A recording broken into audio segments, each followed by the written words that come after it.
जम्मू और कश्मीर से एक दुखद खबर सामने आई है। गुरुवार 24 अप्रैल 2025 को उधमपुर जिले में आतंकवादियों के साथ हुई एक भीषण मुठभेड़ में भारतीय सेना का एक जवान शहीद हो गया। यह घटना डुडू बसंतगढ़ इलाके में हुई, जहां सुरक्षा बलों ने आतंकवादियों की मौजूदगी के बारे में विशेष खुफिया जानकारी के आधार पर घेराबंदी और तलाशी अभियान शुरू किया था। भारतीय सेना और जम्मू और कश्मीर पुलिस के एक संयुक्त प्रयास के तहत शुरू हुआ ये अभियान जल्द ही एक भारी गोलीबारी में बदल गया, जिसके परिणाम स्वरूप एक बहादुर सैनिक ने अपनी जान गंवा दी। भारतीय सेना के व्हाइट नाइट कॉर्प्स ने इस घटना की पुष्टि करते हुए कहा कि बसंतगढ़ में आतंकवादियों के साथ संपर्क स्थापित हुआ, जिसके बाद दोनों तरफ से भारी गोलीबारी हुई। शुरुआती मुठभेड़ में एक जवान गंभीर रूप से घायल हो गया और सर्वोत्तम चिकित्सा प्रयासों के बावजूद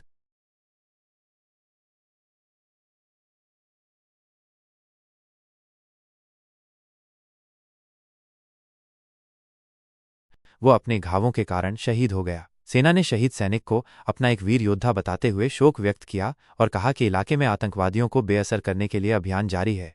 सूत्रों के अनुसार यह मुठभेड़ क्षेत्र में आतंकवादी गतिविधियों में हालिया वृद्धि के बाद हुई है। यह घटना 2 दिन पहले पहलगाम में हुए एक घातक हमले के बाद हुई है, जहां आतंकवादियों ने 26 लोगों, जिनमें ज्यादातर पर्यटक थे, की हत्या कर दी थी। 2019 के पुलवामा हमले के बाद घाटी में सबसे घातक हमलों में से एक पहलगाम हमले ने सुरक्षा चिंताओं को बढ़ा दिया है, जिससे पूरे जम्मू और कश्मीर में गहन अभियान चलाए जा रहे हैं। माना जा रहा है कि उधमपुर मुठभेड़ में जैश-ए-मोहम्मद समूह से जुड़े 3 से 4 आतंकवादी शामिल हैं, जो अब इलाके में फंसे हुए हैं। उधमपुर में यह अभियान खुफिया सूचनाओं के बाद शुरू किया गया था, जिसमें डुडू बसंतगढ़ के वन क्षेत्र में आतंकवादियों की आवाजाही का संकेत दिया गया था। भारतीय सेना की रोमियो फोर्स के जवान, जम्मू और कश्मीर पुलिस के विशेष अभियान समूह और केंद्रीय रिजर्व पुलिस बल के साथ मिलकर आतंकवादियों का पता लगाने के प्रयास में जुटे हैं। इलाके की घेराबंदी कर दी गई है और आतंकवादियों को पकड़ने या मार गिराने के लिए एक बड़ा तलाशी अभियान चलाया जा रहा है।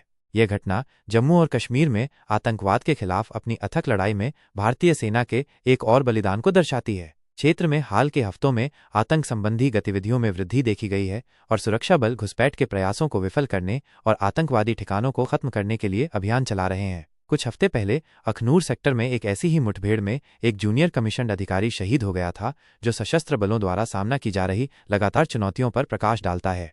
उधमपुर में सैनिक की शहादत पर पूरे देश से शोक संवेदनाएं आ रही हैं और कई लोग भारतीय सेना के साहस और बलिदान को नमन कर रहे हैं। जैसे जैसे अभियान जारी है, सुरक्षा बल हाई अलर्ट पर हैं, जो क्षेत्र में शांति और सुरक्षा बहाल करने के लिए दृढ़ संकल्पित हैं। जम्मू और कश्मीर पुलिस ने हाल के हमलों में शामिल आतंकवादियों की गिरफ्तारी के लिए सूचना देने वालों को इनाम देने की भी घोषणा की है, जो बढ़ते खतरे के लिए एक मजबूत प्रतिक्रिया का संकेत देता है। राष्ट्र अपने वीर सैनिक के बलिदान पर शोक व्यक्त करता है और जम्मू और कश्मीर में आतंकवाद के खतरे का सामना कर रहे सशस्त्र बलों के साथ एकजुटता से खड़ा है। उधमपुर अभियान पर आगे के अपडेट का इंतजार है, क्योंकि सुरक्षा बल शेष आतंकवादियों को खत्म करने के लिए काम कर रहे हैं।